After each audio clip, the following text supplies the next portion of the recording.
Salut les amis, j'espère que vous allez bien.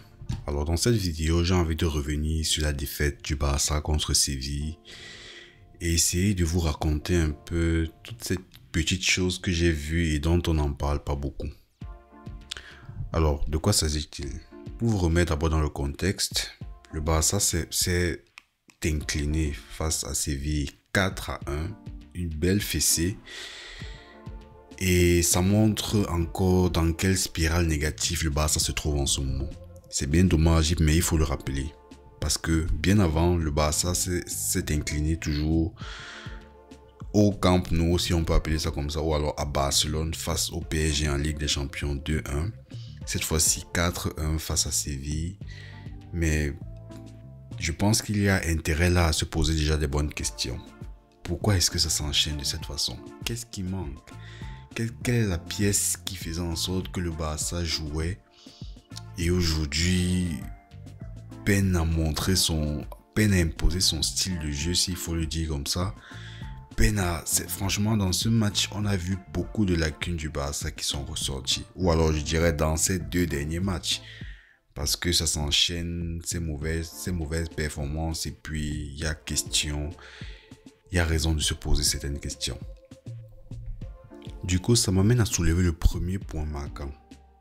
C'est le départ de Inigo Martinez. Je pense que très peu en parlent. Vous allez peut-être dire que oui, mais c'est bien beau d'aller chercher un coupable parce que, genre, il n'est plus là et puis c'est la cause. Il y a beaucoup d'autres causes, bien évidemment. Il y a beaucoup d'autres choses qui ont conduit à cette défaite. Mais je pense que l'un des points dont beaucoup tendent à simplifier, ou bien je dirais ça comme ça, ignorent, c'est le départ d'Inigo Martinez. Franchement, depuis, et ça beaucoup l'ont déjà remarqué depuis les matchs de pré-saison, la défense du Barça est devenue un peu fébrile. On a l'impression que la tactique du hors-jeu, avant on avait l'impression que c'était 60% de réussite. Cette fois-ci, c'est carrément à 40%, voire 35% de réussite. C'est-à-dire, on est plus en danger qu'en sécurité comparé à la saison passée. Je ne sais pas si vous l'avez remarqué, mais j'ai l'impression que soit les gens déjouent vraiment très bien, ils ont compris comment ça marche, soit le départ aussi, j'ai bien envie d'insister sur aussi, le départ de Inigo Martinez fait beaucoup de mal à cette défense. Il y a certains repères qui ne sont plus là. Il y a un certain leadership qui n'est plus là.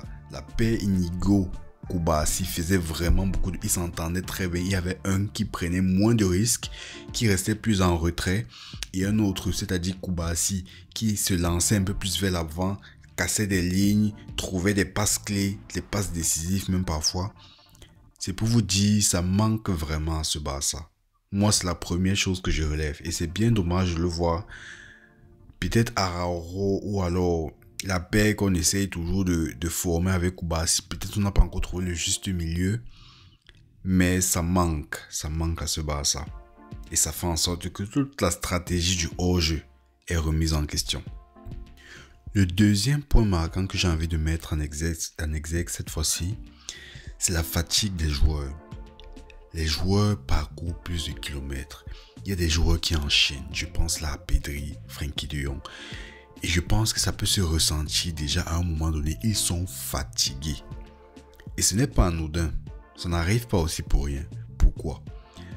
Parce que lorsqu'on change la combinaison, c'est-à-dire le 11 de départ qui marchait, et puis on remplace par certains joueurs, ça fait en sorte que, par exemple, lorsqu'il faut exercer un pressing très haut, lorsque un joueur ne le fait pas, ça fait en sorte que le milieu de terrain, là je prends un exemple Pedri, qui devait parcourir moins de kilomètres, se retrouve en train de parcourir plus de kilomètres. Et ça fait en sorte que ça crée un vide qu'il aurait probablement comblé ailleurs. Et ce qui peut entraîner cette cascade descendante de points vides et puis créer cette mauvaise performance, quoi. Je ne sais pas si vous suivez un peu le truc. Je pense que à force de vouloir racoler certains vides parce que certains joueurs ne le remplissent pas, peut créer un surplus de fatigue. Et moi, j'ai pu l'observer chez Pedri. Pedri est vraiment partout. Ça m'a fait vraiment mal, par exemple, dans ce match, de voir que Pedri a tellement couru. C'était tellement lui qu'on attendait. C'était lui l'élément déclencheur dans ce match. Ça a fait en sorte que il s'est tellement épuisé comme ça et n'est même pas récompensé à la fin. Parce que j'aurais dit quoi? Il faudrait qu'on le sorte, qu'on gagne ou qu'on perde, que le match soit dur ou bien facile. À un moment donné, on doit le laisser se reposer. Franchement, c'est ça le point qui me dérange le plus, c'est de voir toutes ces courses enchaînées par Pedri, mais à la fin, aucune récompense à la fin. Donc, c'est bien dommage. Pour moi, c'est bien dommage de voir ça. Maintenant, le dernier point que j'ai envie de relever, ça va vous sembler peut-être anodin, mais c'est la puissance du duo Rafinha-Lamine Yamal. Franchement, les deux là, vous allez me dire, oui, mais Lamine Yamal a joué récemment, mais qu'est-ce qu'il a donné? Il était fatigué après la première mi-temps. Mais la paix là, ce qu'ils sont capables de créer ensemble, lorsqu'ils sont tous les deux sur le terrain, c'est complètement différent. Je vous dis, c'est complètement différent. Rashford, lui, il essaye un peu. Il se bat comme il peut. Bon, Ferran Torres, bon, pour lui, c'est vraiment saisonnier. Tantôt, il est bon, tantôt, pressing aussi sur lequel on comptait, sur lequel on disait que oui, au moins, il apporte ça. Parfois, quand ce n'est pas là, franchement, c'est pas ça. Hein, il faut se dire la vérité avec Ferran. Lewandowski, franchement, plus besoin de revenir dessus. Il est très bon en surface malgré son penalty, mais en dehors là, ce n'est plus vraiment, malgré son penalty raté, je veux dire, mais en dehors de la surface, ce n'est plus vraiment ça. Ça ne pèse plus autant lorsque le bloc n'est pas très haut. Donc, c'est toutes ces choses-là qui font en sorte que ça m'amène à la conclusion que la paix, Lamine Yamal, Rafinha, les courses, les déstabilisations qu'ils peuvent faire, Rafinha avec son comment appeler ça, son engagement lorsqu'il faut faire des retours défensifs. Lamine Yamal avec sa créativité, pas besoin de le rappeler. Lorsque la paix là est là, c'est très déstabilisant. Je vous dis, franchement, elle nous manque beaucoup. On ne le souligne pas beaucoup. On a l'impression que oui, la défaite, si c'est vraiment parce qu'il y a une baisse de ceci, cela. Mais moi, je prends ces 3 points clés-là.